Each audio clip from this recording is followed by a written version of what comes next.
What's up, gear mortals? Trey Xavier here. Unless you have been living under a rock, buried deep within the Earth's crust, someplace that has no internet access, then you have probably heard of Toontrack's new product, which is called EZBass. If you watch this channel a lot, you will know that I am a Toontrack fanatic, and I was super excited about EZBass, and it did not disappoint. I have been messing around with it for the last couple of weeks, and it is super sick. It is exactly as described. It's easy to get bass sounds. And I think maybe so far my favorite thing about EZBass is the huge number of ways that you can get a bass line out of it by inputting something other than a bass. Maybe the most futuristic and cool of those is the audio tracker tab. Pretty much the way that it works is that you can play an instrument into it and get a bass line out of it. It converts the audio into bass MIDI, basically.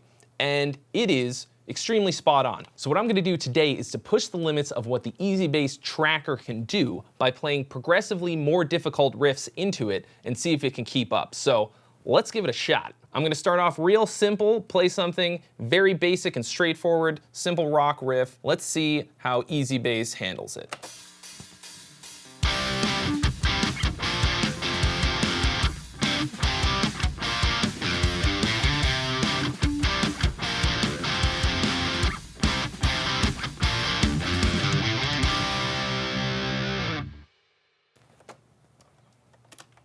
All right, guitar audio to bass MIDI. That's the first little thing that pops up. That's what we want because we're playing guitar. We want bass MIDI notes to come out.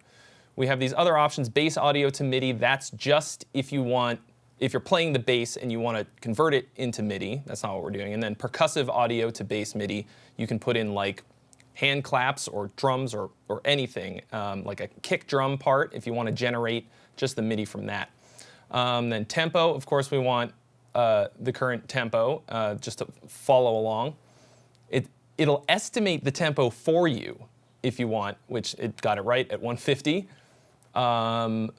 You can follow the host, or you can import a tempo map. And then it has all these articulations, percussive mute, grace note, slide, and ghost note. There is a slide in that part, so I'm going to keep just the slide and ditch everything else. And then here we have it, check it out. Here's the MIDI. So then I'm gonna flip this little slider all the way over to MIDI because you can have it where you hear what EZBass heard to generate the MIDI. And then we've got this sensitivity slider, which is called amount of notes. And you can, if you take a look at the little blobs that it generated, you can have more or less stuff. Basically, you make it more or less fancy. I'm gonna put it, like about here. I hit a lot of stuff, and it picked up on that. Anyway, let's give it a little listen.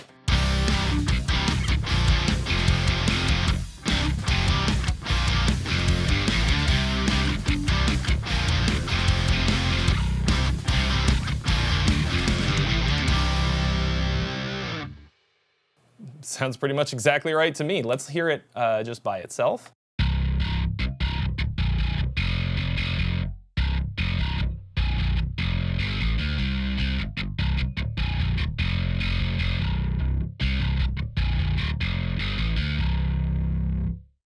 Wild. And it got that also from chords that I played, not just single notes, because I played all power chords basically in a couple single note runs. I mean, it's exactly right. Now, I did a lot of like chicka kind of palm muty sort of things in there, and that sort of showed up as these little artifacts, these little sounds. The more detailed we get, the more of that stuff it has. And really, that's a great sign that EZBass is doing its job. It's taking into account everything that I played and trying to track along with it. So that is wild. Well, clearly, EZBass has no problem with a very straightforward 4-on-the-floor rock groove. So I'm going to level up the challenge just a little bit and throw out a bit of a curveball with this sort of slinky, stanky, swing funk groove that I came up with. Let's see how it handles that.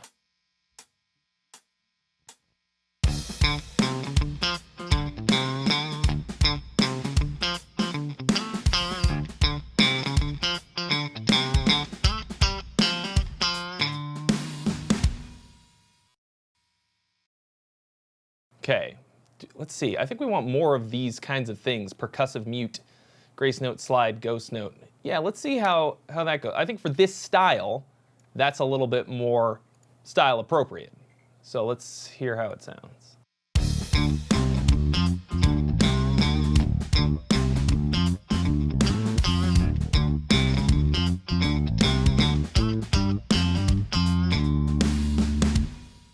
Yeah, perfect. All right, let's hear it by itself.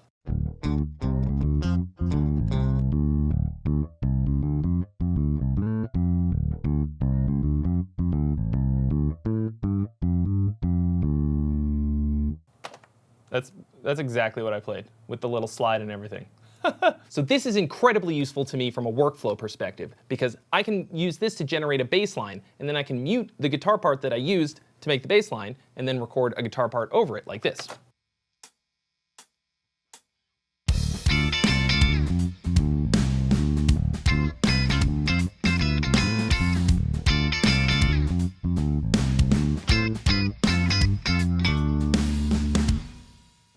And then I got myself a little song. So far, EZBass has been able to handle every single thing that we've thrown at it without so much as a hiccup. So now I'm going to pull out the techiest riff in my whole arsenal and see if I can throw EZBass for a loop with this. If this doesn't trip it up, then nothing will. So here we go.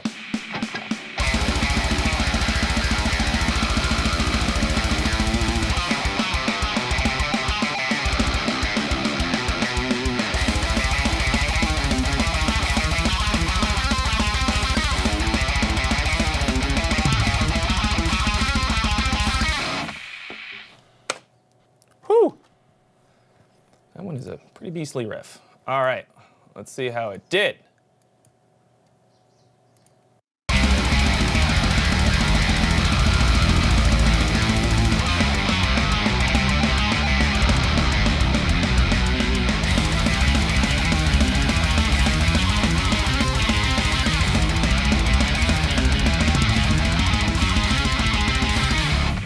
Whoa! Look at all those notes. That's with all of the little extras. If we kind of like, I think probably more like this much. That was with a very large amount of notes, right? Which is like, is there any other way to live, really? The more notes, the better.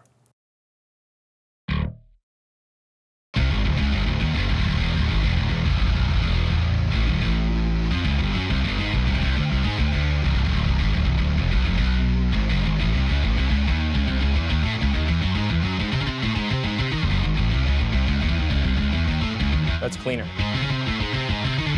So basically, it's always this like toss-up between how much detail you want and how much it's gonna be tracking the dumb little mistakes that you're gonna make, or just like, you know, little sounds, little finger shifting noises and stuff.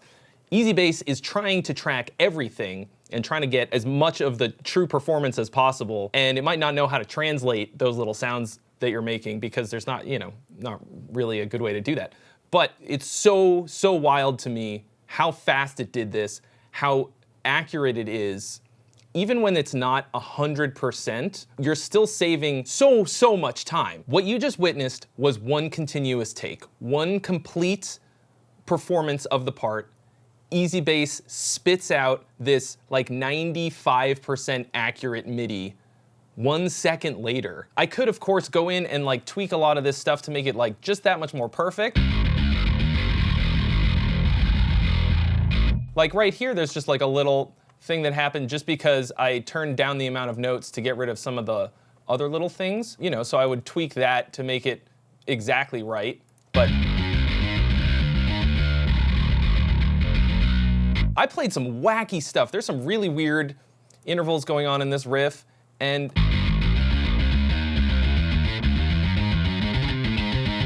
it cut a lot of the little trills and stuff.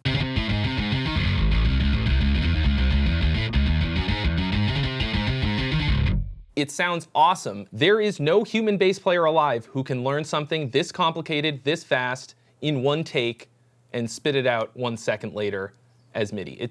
It just doesn't exist. If that person exists, I'd happily trade EZBass for them. But until that day, you can achieve exactly this level of accuracy and speed by just buying EZBass.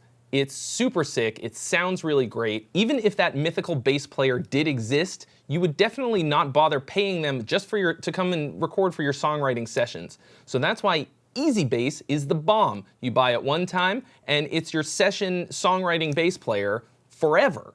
And it just kind of does what you need it to do. With a little bit of tweaking and editing, you could make it exactly 100% perfect with 1/100th of the effort that you would tapping in the bass lines on a MIDI keyboard or with your mouse or anything like that. This is gonna save you a ton of time, a ton of effort, and more important than both of those is that it's gonna improve your workflow so that you can maintain your flow state when you're inspired.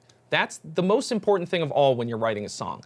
So be able to be uninterrupted in the moment, be able to get your ideas down, and not have to sit there and click in a bass line just to hear your idea as like a semi-final full production idea. That's gonna improve your inspiration even just that much more. As with every Toontrack product, I'm incredibly impressed. As a songwriter and somebody who records a lot, I am so happy that EZBass exists. It's gonna make my life so much better and easier and make songwriting just way more enjoyable. And that's the Toontrack motto: by songwriters, for songwriters. So, as always, thank you so much for watching. If you haven't already, mash that subscribe button, smack the bell to join the notification squad! Drop me a like and leave a comment in the comments section letting me know what you thought of EZBass, if this is something that you could use in your productions or what. I wanna know, and I'll see you real soon.